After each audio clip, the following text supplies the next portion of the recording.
Assalamualaikum warahmatullahi wabarakatuh. Bismillahirrahmanirrahim. Alhamdulillahi rabbil alamin. Wassalatu wassalamu ala asyrafil anbiya wal mursalin, sayyidina wa habibina wa syafi'ina wa maulana Muhammadin wa ala alihi wa sahbihi ajma'in, amma ba'du. Para pemirsa yang dirahmati oleh Allah Subhanahu wa ta'ala, hal yang terbaik untuk kita lakukan dari kehidupan kita adalah bersyukur kepada Allah Subhanahu wa ta'ala. Karena di dalam hidup ini kita tidak pernah lepas dari karunia rahmat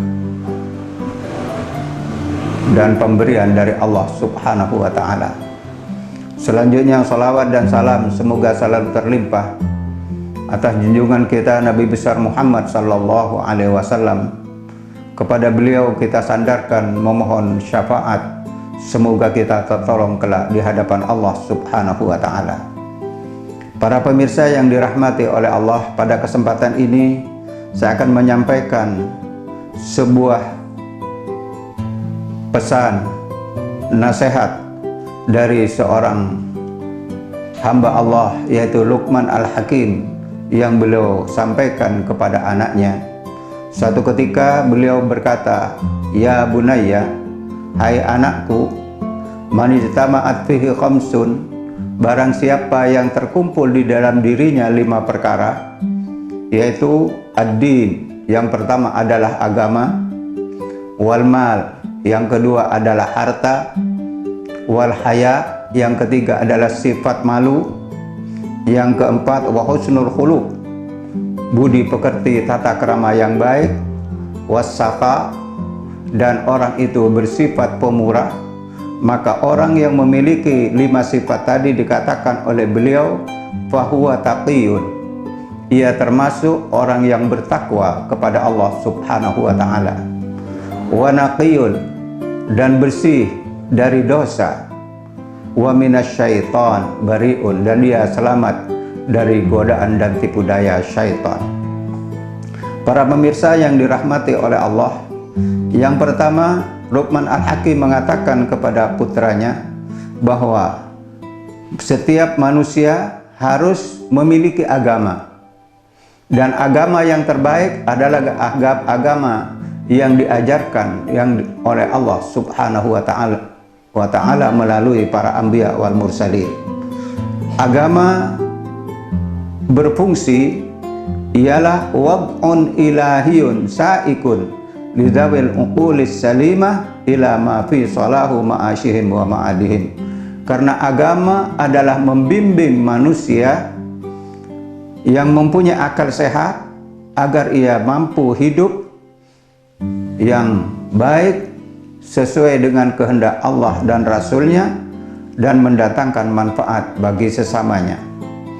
Baginda Nabi Muhammad sallallahu alaihi wasallam bersabda, "Man yuridillahu bi khairan yufaqihu fiddin." Siapa orang yang dikehendaki oleh Allah kebaikan pada dirinya, maka orang itu difahamkan tentang agama. Tentunya di sini kata-kata yufaqihu fiddin, memahami dan mengamalkan ajaran agama. Di lain kesempatan baginda Nabi Muhammad sallallahu alaihi wasallam bersabda, "Idza aradallahu bi ahli baitin khairan faqahahum fid din." Apabila Allah Subhanahu wa ta'ala menghendaki kebaikan bagi satu keluarga, satu rumah tangga, maka anggota rumah tangga itu masing-masing difahamkan tentang agamanya. Artinya agar di dalam menjalani kehidupan sesuai dengan tuntunan Allah dan Rasulnya. Para hadirin yang dimuliakan oleh Allah, para pemirsa yang dirahmati oleh Allah Subhanahu wa ta'ala, selanjutnya yang kedua beliau mengatakan yang perlu dimiliki oleh manusia adalah al-mal, harta. Harta di sini tidak harus yang banyak, tetapi yang paling baik harta itu ialah yang cukup. Karena cukup lebih luas maknanya, lebih luas jangkauannya daripada kaya raya. Kadang-kadang bisa juga orang kaya raya tapi tidak merasa cukup. Ada orang yang biasa-biasa saja tapi ia merasa cukup dalam hidupnya. Orang yang kaya raya tapi tidak merasa cukup tidak akan pernah tenang, tidak akan pernah bersyukur kepada Allah. Selanjutnya, orang yang biasa-biasa yang ia merasa cukup, maka ia akan selalu bersyukur kepada Allah dan hidupnya tenang.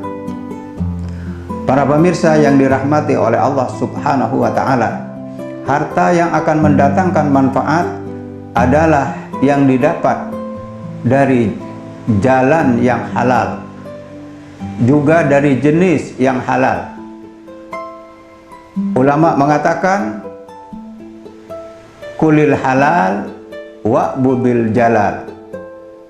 Kulil halal wa'budil jalal. Makanlah yang halal dan gunakanlah untuk beribadah kepada Allah Subhanahu wa Ta'ala. Para pemirsa yang dirahmati oleh Allah, di dalam kehidupan ini harus kita sadar dari rizki yang didapat setiap hari, yang dimakan, kalau itu halal akan membangkitkan gairah kita untuk beribadah kepada Allah, sangat ringan. Tetapi kalau yang kita makan itu dari hal yang tidak halal, maka untuk ibadah itu sangat berat untuk dilakukan. Hadirin ya, para pemirsa yang dirahmati oleh Allah, sedangkan yang disimpan, karena manusia hidupnya terbatas, maka apa yang ia simpan akhirnya ia tinggalkan, dan itu menjadi hak milik para pewarisnya. Selanjutnya, apa yang telah diamalkan, maka itulah yang menjadi penolongnya kelak di hadapan Allah Subhanahu wa Ta'ala. Para pemirsa yang dirahmati oleh Allah Subhanahu wa Ta'ala, di zaman Rasulullah Sallallahu Alaihi Wasallam ada seorang sahabat yang satu ketika dia selalu berada di majelis Rasulullah Sallallahu Alaihi Wasallam. Setelah beberapa hari dia tidak ada, maka baginda datang menjenguk ke rumahnya dan bertanya kepada istrinya, "Kemana suamimu?" Maka dia menjawab, "Telah pulang ke rahmatullah." "Apakah suamimu tidak meninggalkan pesan?" Maka dijawab oleh istrinya, "Ada ya Rasulullah, yang saya tidak memahami maksudnya." "Apa yang dikatakan oleh suamimu?" Ia mengatakan, yang pertama, suami saya mengatakan, "Ya laitaha kanat katsirah." Yang kedua, ia mengatakan, "Ya laitaha kanatil jadidah." Yang ketiga, ia mengatakan, "Laitahu kana kullahu." Saya tidak paham ya Rasulullah, apa maksudnya. Lalu baginda Nabi Muhammad SAW menjelaskan, suamimu mengatakan, "Ya laitaha kanat katsirah." Satu ketika suamimu ketika akan berangkat ke masjid, sampai di depan masjid, agak jauh sedikit dia melihat ada seorang buta yang berjalan tertatih-tatih. Maka dengan rasa iba, dengan rasa ikhlas, suamimu menuntun orang buta tadi sampai ke masjid. Ketika ia menghadapi sakaratil maut, maka Allah tampakkan pahala ia menuntun orang buta tadi sampai ke masjid yang jaraknya tidak seberapa jauh. Di situ dia mengatakan, melihat besarnya pahala yang diberikan oleh Allah, alangkah baiknya seandainya saya menuntun lebih jauh lagi. Yang kedua, suamimu mengatakan, "Ya laitaha kanat jadidah." Satu ketika waktu subuh, ketika suamimu akan ke masjid untuk melaksanakan sholat subuh berjamaah, karena waktu itu musim dingin, ia memakai dua mantel. Satu mantel yang masih baru dan satu mantel yang sudah lama. Di tengah jalan, suamimu melihat ada seorang tua yang kedinginan berada di depan rumah orang di pinggir jalan. Maka karena melihat orang tua yang sedang kedinginan tadi, suamimu merasa kasihan, merasa iba melihatnya, maka ia buka mantelnya yang lama, ia berikan kepada orang tua tadi agar tidak kedinginan. Ketika menghadapi sakaratil maut, dinampakkan oleh Allah besarnya pahala yang diberikan oleh Allah kepada suamimu. Maka suamimu mengatakan, alangkah baiknya seandainya yang saya berikan mantel saya yang lebih baru. Yang ketiga, suamimu mengatakan, laitahu kana kullahu, alangkah baiknya seandainya saya berikan semuanya. Yaitu satu ketika suamimu berpuasa, ketika akan berbuka puasa yang kau menyediakan baginya satu makanan, satu piring, ketika dia akan melaksanakan berbuka puasa, maka datang pengemis kepadanya. Maka dengan ikhlas, dengan penuh kasih sayang, suami memberikan separuh dari makanan yang akan ia makan untuk berbuka puasa kepada pengemis tadi. Maka ketika menghadapi sakaratil maut, karena semuanya dilaksanakan dengan penuh keikhlasan, maka dinampakkan oleh Allah besarnya pahala ia memberikan separuh dari makanannya kepada pengemis tadi. Di situ dia mengatakan, alangkah baiknya seandainya waktu itu saya berikan semua makanan saya. Inilah para pemirsa yang dirahmati oleh Allah.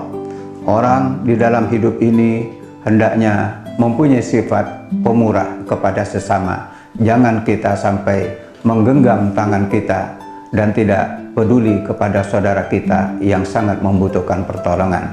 Inilah semoga kita diberi hati yang mempunyai rahmah oleh Allah Subhanahu wa Ta'ala. Wassalamualaikum warahmatullahi wabarakatuh.